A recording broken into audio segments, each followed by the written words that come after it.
Yeah, we got part two of the search for DB Cooper. This has been fire so far.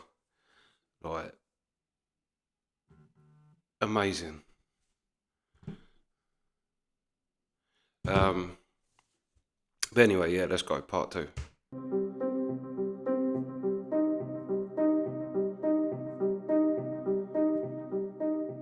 By the time the press got wind of the hijacking, the FBI had already begun to investigate a few potential suspects. Among them was a man in Portland with initials DB and surname Cooper. This Cooper was quickly eliminated as a suspect, but due to a mix-up by the press, the name Dan Cooper was confused for DB Cooper, and the rest is history. While Dan Cooper is most likely a pseudonym, there is a comic book series of the same name. The comic is written in French and centers around a Canadian pilot named Dan Cooper. While the comic was not translated into English nor sold in the United States before 1971, it was available in Canada, which has a large French-speaking population. Given that American and Canadian accents can be difficult to distinguish, it's possible that Cooper, who was described as having no discernible accent, was a bilingual Canadian. This might even be supported by something that Cooper might have said. You see, when the captain relayed Cooper's demands to air traffic control, he used the phrase negotiable American currency. It seems doubtful that an American citizen would specify American currency, so perhaps Cooper was not American. The problem is, we don't know if this is a direct quote from Cooper or paraphrasing by the captain. For instance, notes taken by the crew during the hijacking merely contain the phrase negotiable currency, while testimonies provided by the crew after the hijacking include phrases like $200,000 in cash and circulated US currency. So Cooper might have been Canadian, and he might have taken his name from the Dan Cooper comics, just as he might have been American and might have taken his name from something or someone else. Nearly half a century has gone by since the hijacking took place, and in that time thousands of suspects have been questioned and investigated. It would obviously be impossible to cover all of them here, but let's take a look at some of the people that at some point or another have been suspected of being DB Cooper.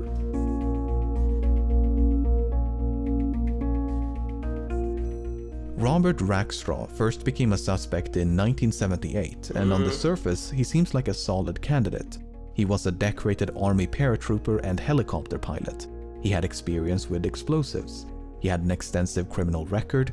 He had an uncle named John Cooper who was an avid skydiver.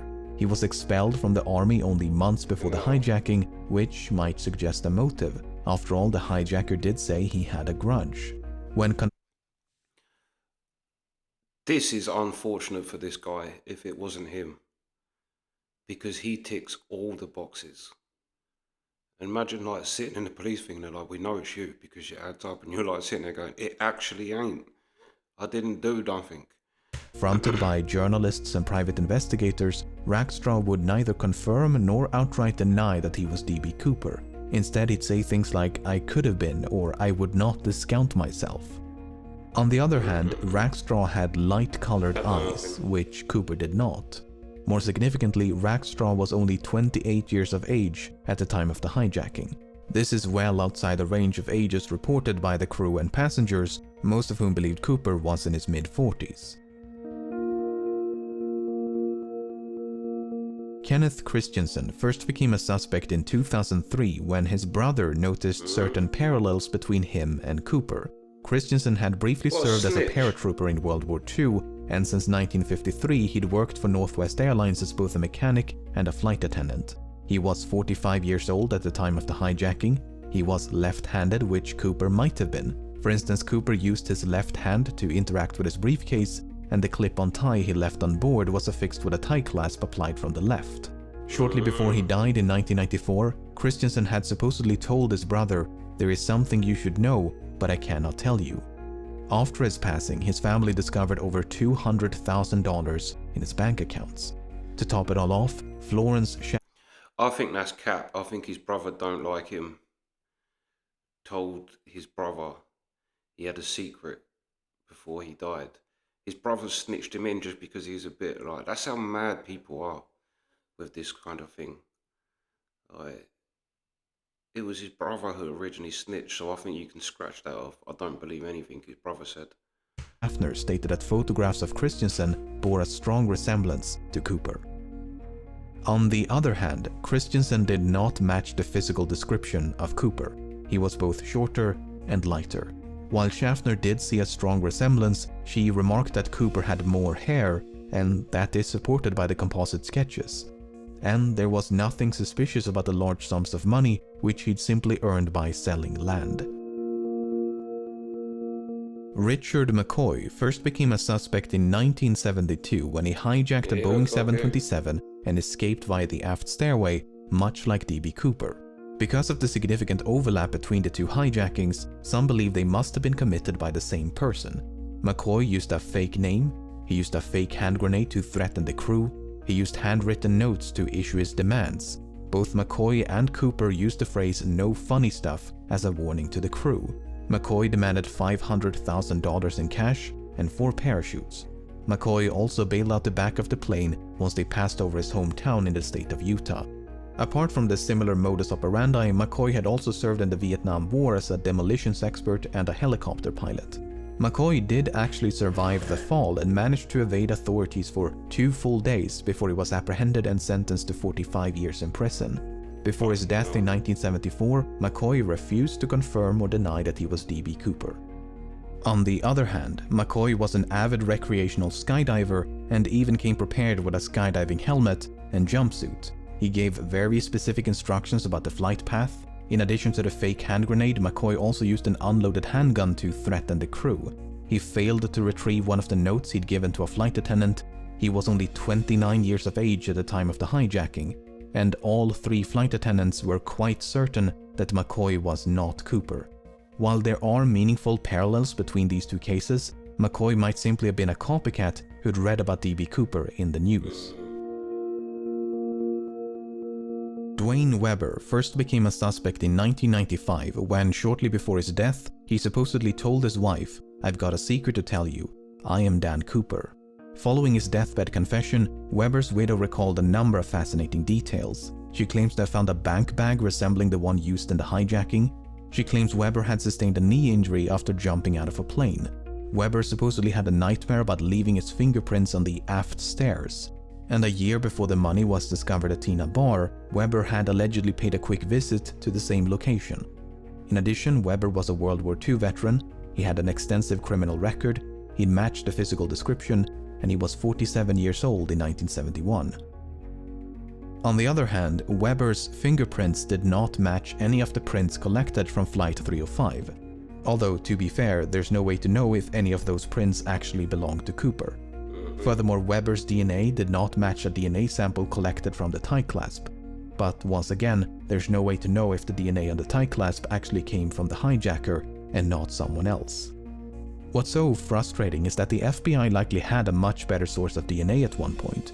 If you recall, 8 cigarette butts were collected from the scene, and there's a good chance they were all suffused with Cooper's DNA. The problem is, that evidence was lost at some point and has not turned up since. William Smith first became a suspect in 2018. Smith served in the Navy during World War II and likely had some experience with parachuting. He was 43 years old at the time of the hijacking. He had dark brown eyes. He matched the physical description. He shared a certain likeness with the composite sketches, especially this speculative sketch of an older D.B. Cooper. A student named Ira Daniel Cooper, who was killed in World War II, attended the same high school as Smith. Smith worked as a yardmaster for a railroad company for most of his life, but in 1970 the company filed for bankruptcy. As a consequence, Smith lost his pension, which might suggest a motive. He could, for instance, have developed a grudge towards the airline industry for their role in bringing about the downfall of the rail transportation industry. It's further speculated that Smith could have used his knowledge of railroad networks to hop on a train and escape undetected. On the other hand, Smith spent his entire life in the northeastern United States. Given that the hijacking occurred on the other side of the country and was committed by someone who at least appeared to be familiar with the local terrain, Smith is not the most ideal candidate. However, the fact that Smith worked as a yardmaster is interesting. You see, the tie that Cooper left behind was recently examined using an electron microscope, which uncovered various metallic particles. Some of these particles, especially pure titanium, were quite rare in 1971. This might suggest that Cooper worked as a manager at some sort of chemical or metallurgical facility, or possibly a rail yard.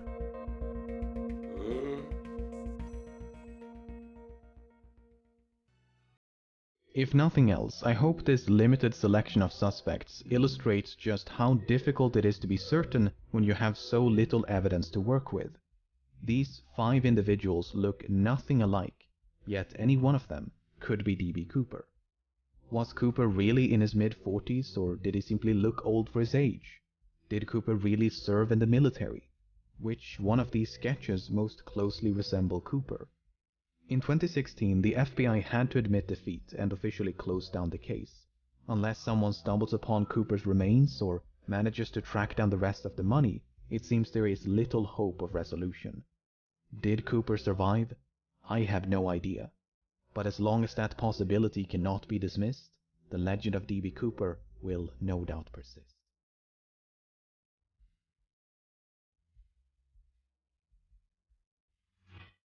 That was fire. That was fire. That was well interesting. Yeah, and it's seeing as yeah, I reckon that other one was literally just a copycat because he got caught. He must have thought of how he's gonna, like, whether he just held up somewhere and waited it out. But that's mad. That's mad that he managed to do that and just disappear. Fair play. Fair play to D.B. Cooper.